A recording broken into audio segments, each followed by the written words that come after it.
Huge hurricane is developing in the Atlantic Ocean right now, and this hurricane is set to be historic as it is likely to become a major hurricane before the month of June ends, which is something that you do not see very often. And right now, this is expected to make impacts to areas like the Lesser Antilles and the Greater Antilles, and then after that, things become a bit more hairy as we could see this go towards Mexico, and it also could go towards parts of the United States. So in today's forecast, we're going to break down everything that you need to know about Hurricane Beryl and why this might end up impacting parts of the United States, but why it might not be as bad as what it looks like right now. So right now we do have this hurricane that's east of the Lesser Antilles. This is the circulation, and as of the time I'm recording this forecast, it is a Category 2 hurricane with sustained winds just around 90 miles per hour. It is expected to increase into a very strong hurricane, probably a Category 3, maybe even a low-end Category 4 by overnight tonight into tomorrow morning as it makes its approach to the Lesser Antilles. And as of now, it is undergoing rapid intensification,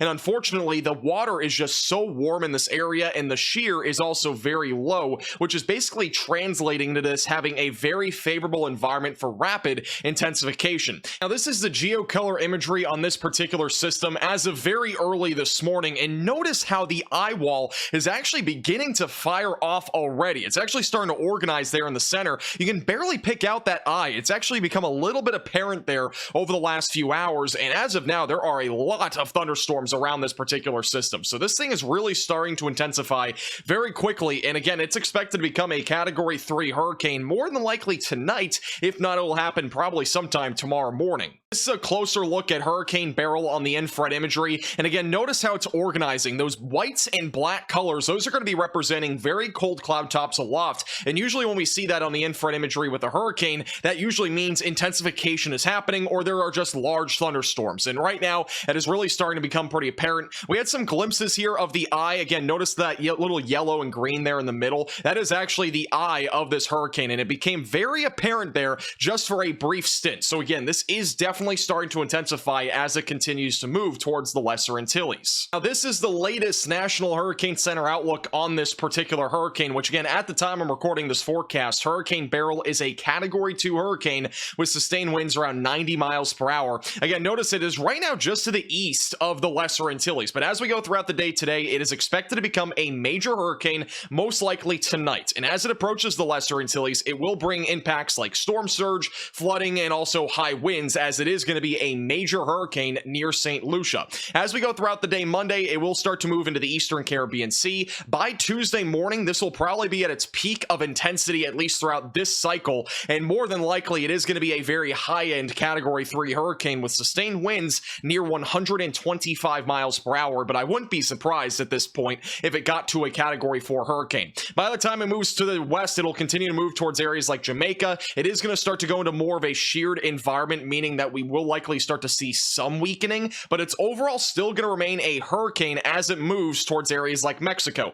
Now, notice the cone of uncertainty. It is still pretty large, and this could again go anywhere in the cone of uncertainty, meaning the eye could go into areas like the Gulf of Mexico. It also could go into Mexico entirely, and that would be where it makes landfall, and it might even just go right into Mexico and just weaken out. There are a lot of scenarios right now we're going to break down for you in this next segment. One particular scenario that is not going to make much of any difference at this point would be the intensity, because this is expected to be a Category 3 or 4 hurricane at its peak in the next 48 hours, and it will start to gradually weaken as it moves into the Western Caribbean Sea, and then after that, things become very uncertain. That is where things will vary a ton, and this is the computer models. This is also the spaghetti models. It gives you an idea of all the different computer model runs and where this hurricane currently looks like it's going to be going. Now, most computer models at this point are currently bringing this to the west. There's really no variation in the Caribbean Sea at all up until it gets closer to the Yucatan Peninsula, and that is where things become a bit more uncertain. There is a possibility that this goes back into the Gulf of Mexico, which is what I think will happen,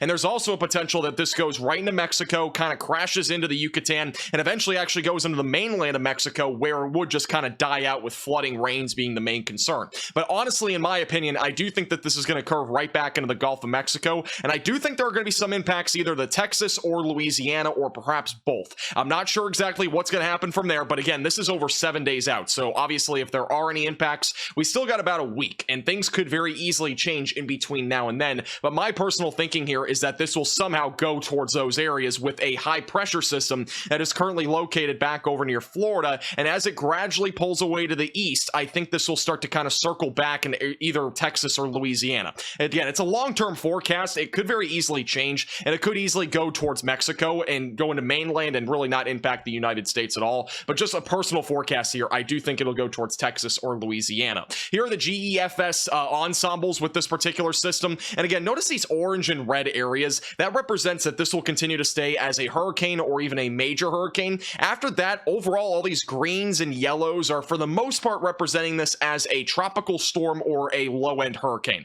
There's only one or two ensembles here that are actually showing this as if it were to be a major hurricane. So right now, at least for now, it does not look like that this will be a major impact to the United States, but it could change. Again, we are still well over 7 days out from this making any sort of impact to the United States. One impact that the Lesser Antilles will be seeing is a ton of rainfall. Notice right down at the bottom of your screen, that is where the bulk of the rain is going to fall, and upwards of 200 millimeters of rain will fall, which is equivalent to about 8 inches of rain there in parts of the Lesser Antilles. Luckily, it's not going to be substantial across the entire area. The system's going to move very fast, so really the greatest concern is going to be wind and storm surge, but flooding will also be, unfortunately, a possibility there. Now, here's the GFS model versus the European model over the Caribbean Sea. Notice how the GFS model by Thursday continues to track this to the west, and again, almost every model is showing that at this point. By the time we go into Friday, things become again a bit more uncertain, but it still does represent this crashing right into the Yucatan Peninsula. Also notice, by the way, we are likely going to see another tropical storm and or hurricane develop right behind this one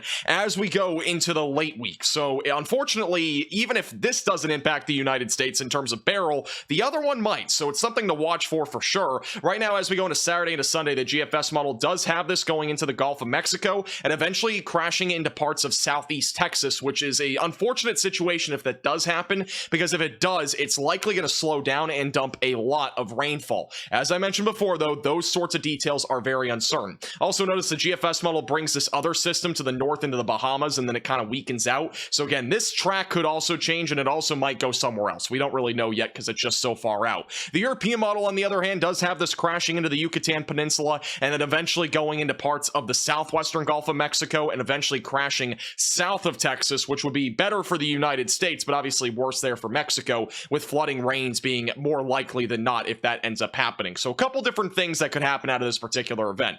Now, if this does make landfall in South Texas, which again, who knows if it actually will since we're just so far out, this is what the GFS model is showing in terms of rainfall, a conservative 3 to 5 inches of rain across South Texas, but again, I would not be surprised if that was higher, or it might even be lower if this just misses the country. So again, there's a couple of scenarios that could happen, but if you're in Florida, if you're over in Alabama, if you're in Mississippi, I don't feel like this is going to impact those areas that substantially. I just don't think this high pressure system is going to really budge much when it comes to where it is currently located and where it's forecasted to go. Now that we're done with the tropics talk, we have more severe weather to talk about for the next several days, and we're going to go more in detail on Monday and Tuesday on our next forecast. But this is what we're looking at for Sunday. We got a slight risk across the East Coast from Maine back into parts of the Carolinas and as well as Virginia. Marginal threat outside of that, where the main concern today will be damaging winds and hail. Notice we do have a 2% tornado risk from Maine back into Delaware and Maryland, where we could end up seeing a couple of tornadoes today. Then once we go into Monday, we do have another risk for severe weather, which will be more elevated than today, where we're going to be watching for the potential for damaging winds,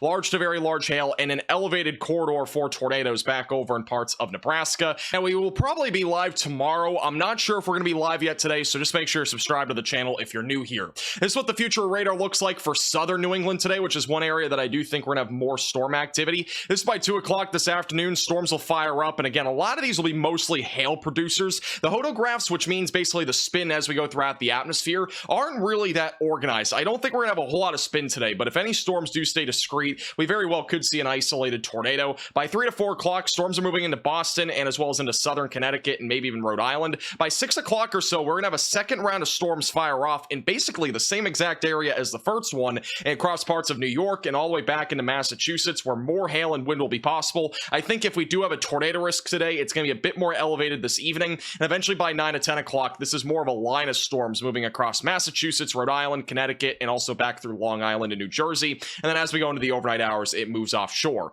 Bit more of a widespread view. Storms will be ongoing in West Virginia late this morning. By this afternoon, storms start to fire up across Pennsylvania, Maryland, New Jersey, Delaware, where hail, wind, and also a tornado or two will be possible. And eventually, as we go later into the afternoon, these storms continue to move east, and then we eventually get another round of storms across New Jersey, Delaware, and Maryland, and eventually those will be producing wind, hail, and maybe an isolated tornado. I wouldn't be surprised if we had an enhanced risk today, so if that does happen, it's more likely than not that we'll be live. Thank you so much for watching. Make sure to hit the like button down below and subscribe if you've not already.